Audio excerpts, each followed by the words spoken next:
सेवानिवृत्त कैप्टन पारसराम के पास किसी चीज की कमी नहीं थी।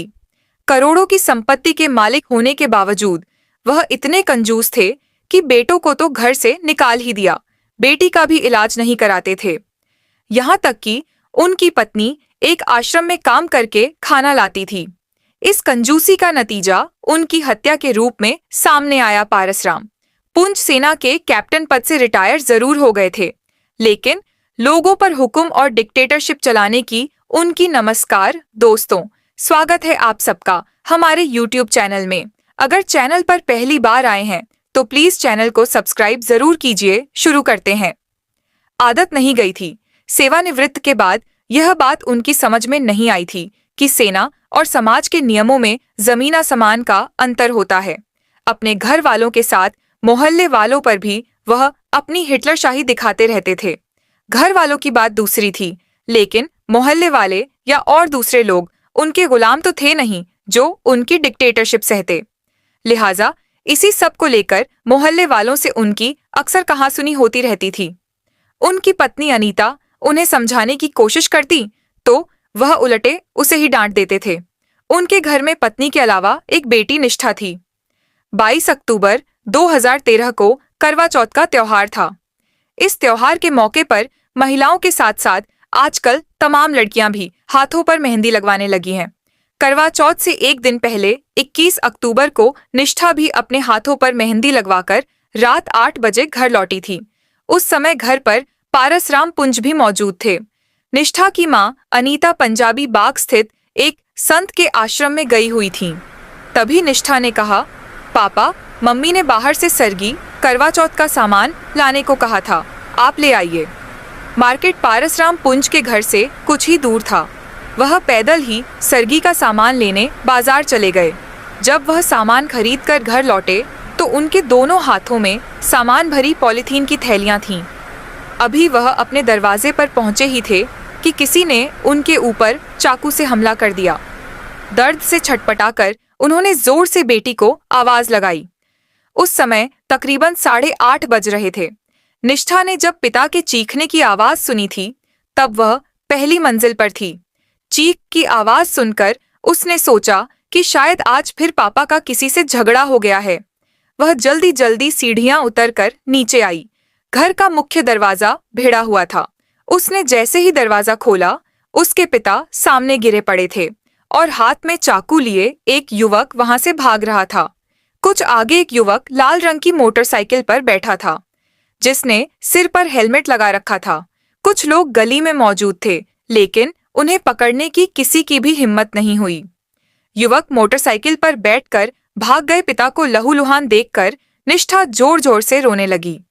उसके रोने की आवाज सुनकर आसपास के लोग वहां आ गए। पीछे वाली गली में निष्ठा का ममेरा भाई नरेंद्र रहता था। वह दौड़ी दौड़ी उसके पास गई और यह बात उसे बताई।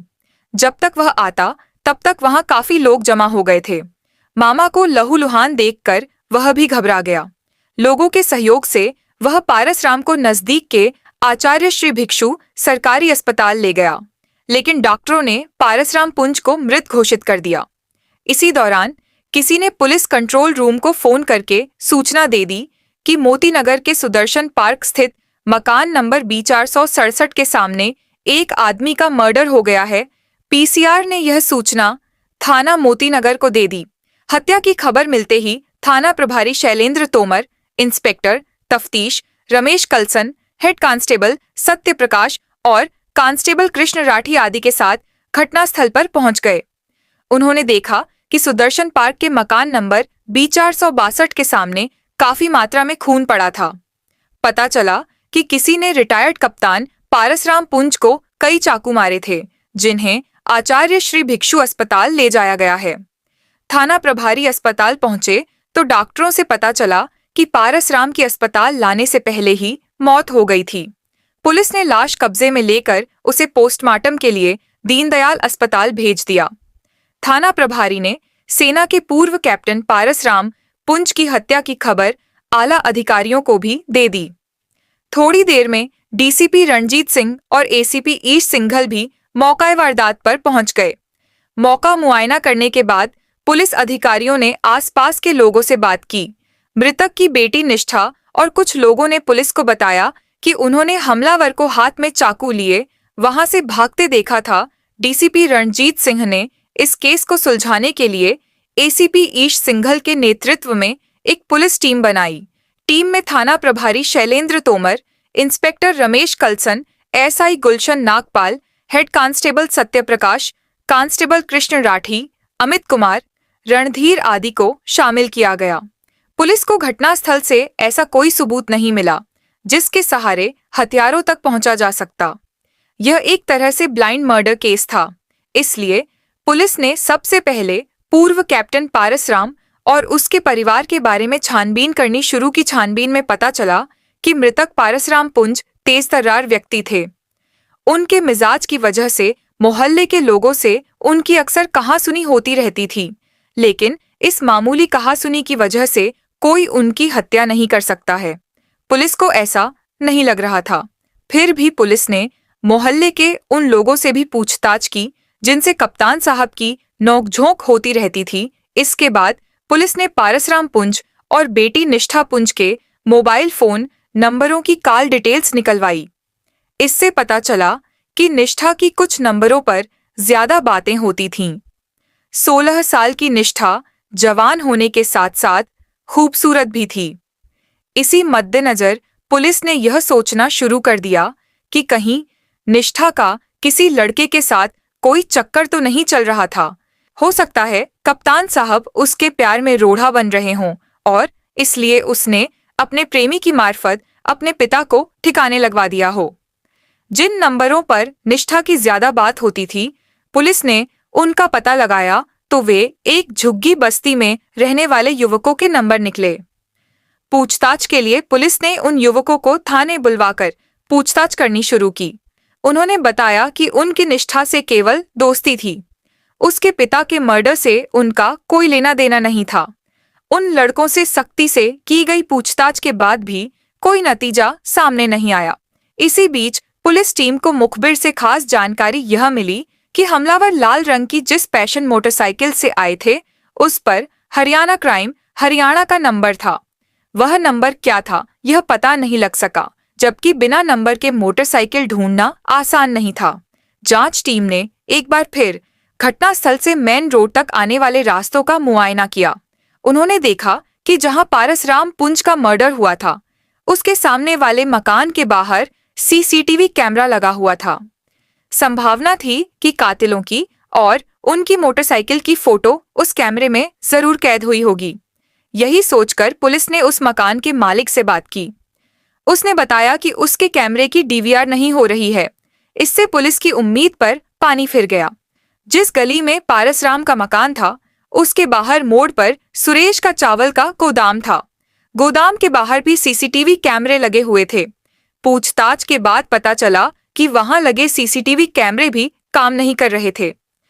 पुलिस टीम जांच का जो कदम आगे बढ़ा रही थी वह आगे नहीं बढ़ पाता था। इस तरह जांच करते हुए पुलिस को 2 सप्ताह बीत गए। टीम ने निष्ठा के फोन की कॉल डिटेल्स का एक बार फिर अध्ययन किया। उससे पता चला कि घटना वाले दिन एक फोन नंबर पर निष्ठा की 4 बार बात हुई थी। उस नंबर के बारे में निष्ठा से पूछा गया तो उसने बताया कि यह नंबर उसके भाई यानी कप्तान साहब की पहली पत्नी उषा से पैदा हुए बेटे लाल कमल पुंज का है। इसके बाद ही पुलिस को पता लगा कि कप्तान साहब ने 2 शादियां की थीं। निष्ठा उनकी दूसरी पत्नी अनीता की बेटी थी। पुलिस ने निष्ठा से पूछा कि उसकी लाल कमल से क्या बात हुई थी तो उसने जवाब दिया कि उसने घर का हालचाल जानने के लिए फोन किया था। उसने यह भी बताया कि लाल कमल कभी कभी घर भी आता रहता था। पूछताछ में जानकारी मिली कि लाल कमल अपनी पत्नी के साथ पानीपत में रहता था। पुलिस को यह बात पहले ही पता लग चुकी थी कि हमलावर जिस मोटरसाइकिल से आए थे वह हरियाणा की थी।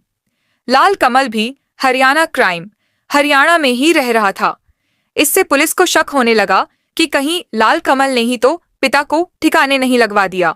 उसके फोन नंबर की भी कॉल डिटेल्स निकलवाई गई तो पता चला कि घटना वाले दिन उसके फोन की लोकेशन पानीपत में ही थी। फिर भी पुलिस टीम लाल कमल पुंज से पूछताछ करने के लिए पानीपत पहुंच गई। पुलिस ने जब उससे उसके पिता की हत्या के बारे में मालूमात की तो उसने बताया कि उनके मर्डर की सूचना निष्ठा ने दी थी। उसके बाद वह दिल्ली गया था। क्या तुम्हारे पास कोई मोटरसाइकिल है? थाना प्रभारी ने पूछा। हाँ सर, मेरे पास हीरो की पैशन बाइक है, लाल कमल ने बताया। पारसराम पर हमला करने के बाद हमलावर लाल रंग की पैशन बाइक से फरार हुए थे, इसलिए पुलिस को लाल कमल पर शक होने लगा। पुलिस ने उससे कुछ कहने के बजाय उसके दोस्तों से पूछताछ की तो पता चला कि कमल अपने पिता से नाराज रहता था। उन्होंने उसे अपनी प्रॉपर्टी से हिस्सा देने से मना कर दिया था। इस जानकारी के बाद पुलिस का शक विश्वास में बदलने लगा। बिना किसी सबूत के पुलिस लाल कमल को टच करना ठीक नहीं समझ रही थी, इसलिए वह सबूत जुटाने में लग गई। पुलिस को लाल कमल की बाइक का नंबर भी मिल गया था। अब पुलिस यह जानने की कोशिश करने लगी कि 21 अक्टूबर को कमल की बाइक दिल्ली आई थी या नहीं। पारसराम पुंज की हत्या 21 अक्टूबर को हुई थी, इसलिए पुलिस ने पानीपत से दिल्ली वाले रोड पर जितने भी पेट्रोल पंप थे, सबके सीसीटीवी कैमरों की घटना से 2 हफ्ते पहले तक की फुटेज देखी कि कहीं कमल ने किसी पेट्रोल पंप पर पेट्रोल तो नहीं भराया था। इस काम में कई दिन लग गए, लेकिन कोई सफलता नहीं मिली। दिल्ली पुलिस ने करनाल हाईवे पर कई सीसीटीवी कैमरे लगा रखे हैं। उन कैमरों की मॉनिटरिंग अलीपुर थाने में होती है और वहीं पर उन कैमरों की डिजिटल वीडियो रिकॉर्डिंग होती है। थाना प्रभारी शैलेंद्र तोमर, इंस्पेक्टर रमेश कलसन और हेड कांस्टेबल सत्यप्रकाश ने थाना अलीपुर जाकर 21 अक्टूबर 2013 की फुटेज देखी। उस हाईवे पर रोजाना हजारों की संख्या में वाहन गुजरते हैं, इसलिए 2-3 दिनों तक फुटेज देखने की वजह से उनकी आंखें भी सूज गईं। लेकिन सफलता की उम्मीद में उन्होंने इसकी परवाह नहीं की। वह अपने मिशन में लगे रहे। उनकी कोशिश रंग लाई। फुटेज में लाल कमल पुंज की passion motorcycle number HR6 शाबी D7511 दिखाई दे गई। बाइक चलाने वाले के अलावा उस पर एक युवक और बैठा था। कपड़ों और कदकाठी से लग रहा था कि बाइक लाल कमल चला रहा था। रिकॉर्डिंग में उस बाइक के दिल्ली आते समय की और रात को दिल्ली से जाते समय की फुटेज मौजूद थी। यह सबूत मिलने के बाद पुलिस ने लाल कमल पुंज से फिर पूछताछ की तो उसने बताया कि 21 अक्टूबर को वह अपने दोस्त दिनेश मणिक के साथ दिल्ली गया था, लेकिन वह सुदर्शन पार्क नहीं गया था। पुलिस को लगा कि वह झूठ बोल रहा है, इसलिए पुलिस उसे और दिनेश माणिक को पूछताछ के लिए पानीपत से दिल्ली ले आई। पुलिस ने दोनों से अलग अलग पूछताछ करनी शुरू कर दी। वे दोनों सच्चाई को ज्यादा देर तक नहीं छिपा सके। उन्होंने स्वीकार कर लिया कि पूर्व कैप्टन पारसराम पुंज की हत्या उन्होंने ही की थी। दोनों से पूछताछ के बाद उनकी हत्या की जो कहानी सामने आई वह इस प्रकार थी। पश्चिमी दिल्ली के मोतीनगर क्षेत्र स्थित सुदर्शन पार्क के मकान नंबर B467 में रहने वाले पारसराम पुंज सेना में कैप्टन थे। उनकी शादी उषा से हुई थी, जो मूल रूप से उड़ीसा की रहने वाली थी। बाद में उषा 2 बेटों लाल कमल उर्फ सोनू और दीपक उर्फ बाबू के अलावा एक बेटी की मां बनी। 3 बच्चों के साथ उषा हंसी खुशी से रह रही थी, लेकिन कैप्टन पारसराम का स्वभाव कुछ अलग था।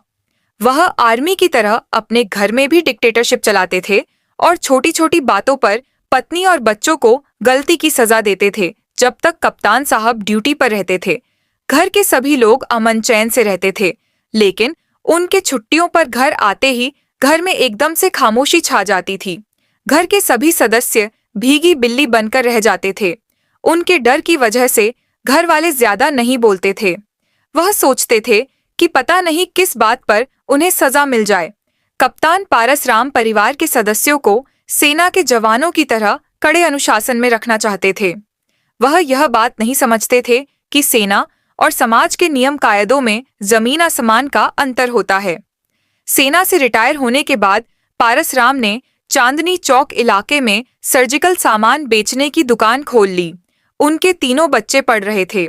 शाम को दुकान से घर लौटने के बाद वह किसी न किसी बात को लेकर पत्नी से झगड़ने लगते थे। कभी कभी वह उसकी पिटाई भी कर देते थे। पारसराम स्वभाव से बेहद कंजूस थे। पत्नी को खर्चे के लिए जो भी पैसे देते थे, 1-1 पैसे का हिसाब लेते थे। उनकी इजाजत के बिना वह एक भी पैसा खर्च करने से डरती थी। इस तरह पति के रिटायर होने के बाद उषा अंदर ही अंदर घुटती रहती थी। फिर एक दिन वह किसी को बिना बताए बेटी को लेकर कहीं चली गई, जिसका आज तक कोई पता नहीं चला। यह करीब 20 साल पहले की बात है।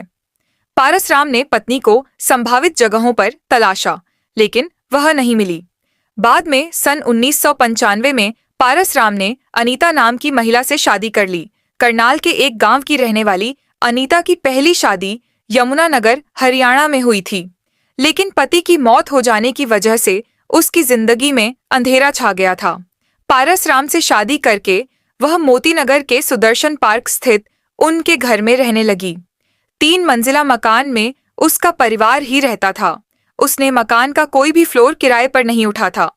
पारसराम ने चांदनी चौक में दुकान खरीदने के अलावा रोहिणी सेक्टर 23 में भी 200 वर्ग गज का एक प्लॉट खरीदकर डाल दिया था। इसी बीच अनीता एक बेटे और बेटी की मां बन गई, जिनका नाम लाल कमल और निष्ठा रखा गया। पारसराम ने बड़े बेटे लाल कमल को भी अपने साथ सर्जिकल सामान की दुकान पर बैठाना शुरू कर दिया था। उसने पत्राचार से बीकॉम किया था। लाल कमल पारसराम के साथ दुकान पर बैठता जरूर था, लेकिन उसकी मजाल नहीं थी कि वह वहां के पैसों से अपने शौक पूरे कर सके। जवान बच्चों का अपना भी कुछ खर्च होता है, इस बात को पारसराम नहीं समझते थे। वह चाहते तो बच्चों का दाखिला किसी अच्छे स्कूल में करा सकते थे, लेकिन कंजूस होने की वजह से उन्होंने ऐसा नहीं किया। बेटी निष्ठा का दाखिला भी उन्होंने नजदीक के ही एक सरकारी स्कूल में करा दिया था। पारसराम घमंडी स्वभाव के थे। वह मोहल्ले वालों से भी उसी अंदाज में बात करते थे। तानाशाही रवैये की वजह से मोहल्ले वालों से उनकी अक्सर नोकझोंक होती रहती थी। कभी कभी तो वह गली में रेहड़ी पर सब्जी बेचने वालों से भी झगड़ बैठते थे। उनकी पत्नी और बच्चे उनकी इस आदत से परेशान थे। सन 2006 में पारसराम ने लाल कमल की शादी पानीपत की ज्योति से करा दी। शादी होने के बाद लाल कमल का खर्च बढ़ गया, लेकिन पिता उसे खर्च के लिए पैसे नहीं देते थे। पारसराम अपनी पेंशन और दुकान की कमाई अपने पास ही रखते थे। इससे लाल कमल काफी परेशान रहता था। इसके अलावा अपनी बहू के प्रति भी उनकी नीयत खराब हो चुकी थी। ज्योति ससुर की नीयत भांप चुकी थी। उसने यह बात पति को बताई तो लाल कमल ने अपनी मां अनीता से शिकायत की। अनीता ने पति से डरते हुए यह बात पूछी तो उन्होंने उल्टे पत्नी को ही डांट दिया। बताया जाता है कि बाद में पारसराम ने अपनी दुकान बेच दी और दिन भर घर पर ही रहने लगे। वह घर में तनाव वाला माहौल रखते थे। इससे घर वाले और ज्यादा परेशान हो गए। पिता की आदतों को देखते हुए लाल कमल पत्नी को लेकर परेशान रहने लगा। घर में रोजाना होने वाली कलह से परेशान होकर लाल कमल अपने भाई और पत्नी को लेकर पानीपत चला गया और इधर उधर से पैसों का इंतजाम करके उसने वहीं पर इन्वर्टर, बैटरी बेचने और मोबाइल रिचार्ज करने की दुकान खोल ली। अब पारसराम के साथ पत्नी अनीता और बेटी निष्ठा ही रह गई थी। पारसराम के पास करीब 2 करोड़ रुपए की संपत्ति थी। इसके बावजूद वह बेटों को फूटी कौड़ी देने को तैयार नहीं थे। घर में अक्सर तनाव का माहौल रहने की वजह से निष्ठा को भी माइग्रेन का दर्द रहने लगा था। पारसराम ने बेटी का इलाज भी नहीं कराया। जब भी वह दर्द से कराहती तो वह उसे मेडिकल स्टोर से दर्द निवारक दवा लाकर दे देते थे। दिल्ली के पंजाबी बाग इलाके में एक संत का आश्रम है। अनीता उस आश्रम में जाती थी। वहां उसे मानसिक शांति मिलती थी। आश्रम में ही वह सेवा करती, वहीं चलने वाले भंडारे में खाना खाती और शाम को घर जाते समय पति और बेटी के लिए भी आश्रम से खाना ले आती थी। पूरे दिन आश्रम में रहने के बाद वह शाम को करीब 9 बजे घर लौटती थी। पारसराम ने उससे कह दिया था कि शाम का खाना वह आश्रम से ही लाया करे, इसलिए वह वहां से बेटी और पति के लिए खाना लाती थी। उधर लाल कमल चाहता था कि पिता उसे कोई अच्छी सी दुकान खुलवा दें, लेकिन उनके जीते जी ऐसा संभव नहीं था। जब वह बेटी का इलाज तक नहीं करा रहे थे तो उनसे बिजनेस के लिए पैसे देने की उम्मीद कैसे की जा सकती थी। लाल कमल की दुकान के पास ही पानीपत की नागपाल कॉलोनी में दिनेश मणिक उर्फ दीपू की मोबिल ऑयल और स्पेयर पार्ट्स की दुकान थी। लाल कमल की उससे दोस्ती थी। वह उससे हमेशा पिता की बुराई करता रहता था। लाल कमल कभी कभी दिल्ली जाकर निष्ठा और आश्रम में माँ से मिलता रहता था। निष्ठा उसे अपनी माइग्रेन बीमारी के बारे में बताया करती थी। निष्ठा का इलाज न कराने पर लाल कमल को पिता पर गुस्सा आता था। लाल कमल को लगता था कि उसे पिता की मौत के बाद ही उनकी प्रॉपर्टी मिल सकती है, इसलिए उसने पिता को ठिकाने लगाने की ठान ली। यह काम वह अकेला नहीं कर सकता था, इसलिए उसने अपने दोस्त दिनेश मणिक उर्फ दीपू से बात की। लाल कमल ने दिनेश से कहा कि अगर वह उसके पिता की हत्या कर देगा तो वह उसे उनकी प्रॉपर्टी का 25% दे देगा। यह बात उसने पहले ही बता दी थी कि प्रॉपर्टी की कीमत करीब 2 करोड़ रुपए है। इसी लालच में दिनेश उसका साथ देने को तैयार हो गया। इसके बाद दोनों पारसराम को ठिकाने लगाने की योजना बनाने लगे। इस बीच लाल कमल ने निष्ठा से फोन करके जानकारी ले ली कि माँ आश्रम के लिए कितने बजे घर से निकलती है और कितने बजे घर लौटती है।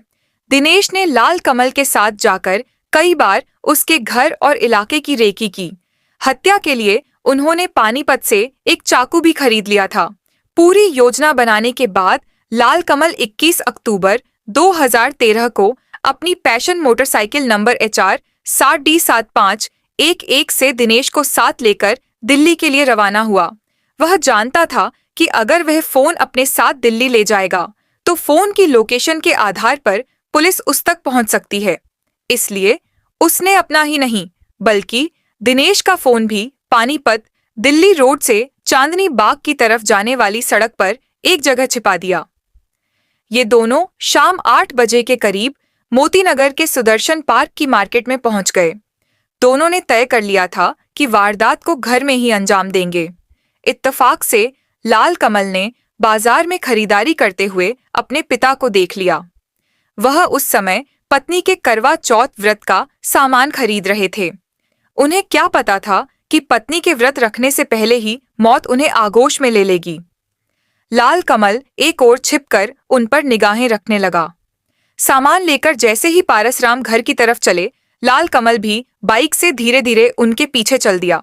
उसने हेलमेट लगा रखा था। उसके पीछे दिनेश बैठा था। लाल कमल ने दिनेश को शिकार दिखा दिया था। जैसे ही पारसराम अपने घर के दरवाजे पर पहुंचे, दिनेश ने बाइक से उतरकर पारसराम पर चाकू से कई वार किए। लाल कमल ने कुछ आगे जाकर बाइक खड़ी कर ली थी। अचानक हमला होने से वह घबरा गए। वह चिल्लाए तो दिनेश तेजी से भागकर मोटरसाइकिल पर बैठ गया तो दोनों वहां से 9-2-11 हो गए। हत्या करने के बाद वे सीधे पानीपत गए। सबसे पहले उन्होंने चांदनी बाग रोड पर छिपाए गए अपने मोबाइल फोन उठाए। फिर गोहाना रोड से पहले गौशाला की प्याऊ पर दिनेश ने खून से सने हाथ धोए। फिर देवी माता रोड पर नाले के पास वह चाकू फेंक दिया जिससे मर्डर किया था। पुलिस ने लाल कमल और दिनेश मणिक उर्फ दीपू से पूछताछ करने के बाद उन्हें 9 नवंबर 2013 को हत्या के आरोप में गिरफ्तार कर उन्हें उसी दिन 30 हजारी कोर्ट में महानगर दंडाधिकारी सुनील कुमार शर्मा के समक्ष पेश करके उनका 2 दिनों का पुलिस रिमांड लिया। रिमांड अवधि में लाल कमल और दिनेश की निशानदेही पर पुलिस ने नाले के पास से चाकू, खून सने कपड़े, मोटरसाइकिल, हेलमेट आदि बरामद कर लिया। रिमांड अवधि समाप्त होने के बाद पुलिस ने 11 नवंबर 2013 को लाल कमल पुंज उर्फ सोनू और दिनेश मणिक उर्फ दीपू को पुनः न्यायालय में पेश कर जेल भेज दिया। कथा लिखे जाने तक दोनों अभियुक्त जेल में बंद थे। कथा पुलिस सूत्रों और जन चर्चा पर आधारित कथा में निष्ठा परिवर्तित नाम है।